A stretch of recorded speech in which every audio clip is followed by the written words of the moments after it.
l'actu sur Avignon avec Frédéric Plat. Bonjour à tous, le Mistral souffle ce matin, pas encore trop fort, mais il va se renforcer pour atteindre les 80 km/h le long du Rhône ce lundi. Dans le ciel, toujours un grand soleil, les températures vont grimper vers 15-16 degrés à l'abri du vent. Il fait 9 de suite à Avignon et Bagnoles. C'était la météo sur Énergie Avignon avec Center Fête, le spécialiste de la fête au Pontet. Le prochain adversaire de Arles-Avignon en Ligue 2 samedi en a fait voir à l'OM hier. Le Havre a mené les Marseillais jusqu'à la prolongation. Les Phocéens ont fini par se qualifier pour les huitièmes de finale de la Coupe de France par 3-1. Prochain adversaire de Marseille, Bourg-Péronat au prochain tour. Le vainqueur du match ce soir entre Tours et Montpellier se déplacera à Châteauroux. Un match programmé les 7 et 8 février.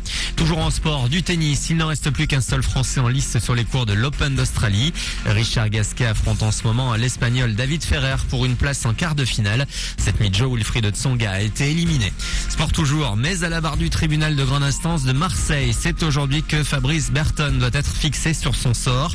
L'ex-directeur sportif d'Arles-Avignon est soupçonné de matchs truqués à l'époque où l'équipe encore en national était sur la route de la Ligue 2. Le nucléaire, pour sensibiliser les étudiants en BTS du lycée Louis Pasteur d'Avignon à ces risques et dangers, Xavier Bourg, leur prof d'économie, va les faire participer cet après-midi à une conférence de César Courbis, un commercial dans le nucléaire. Tant qu'on peut expliquer des éléments sur des sujets sensibles, je pense qu'il faut le faire. On a X façons de présenter les choses et X façons de les comprendre. Donc les médias le font de certaines façons, qui est objective et intéressante. Maintenant, si au niveau du terrain, on peut encore expliquer ces mêmes principes, si on prend le nucléaire, avec les infos qu'on a, ça y est, demain c'est la fin du monde. On va pas attendre le 21 décembre 2012, mais si on peut après expliquer vraiment la réalité, alors je pense que c'est intéressant. Oui. Et la conférence sera suivie d'un débat libre de 45 minutes, l'occasion pour les étudiants de se confronter directement aux professionnels. Dans l'actu également, les 4 soldats tués en Afghanistan vendredi, leurs corps ont été rapatriés en France cette nuit. Le tireur, un soldat afghan de 21 ans, a expliqué avoir agi en réaction à une vidéo montrant des membres de l'armée américaine urinant sur des cadavres.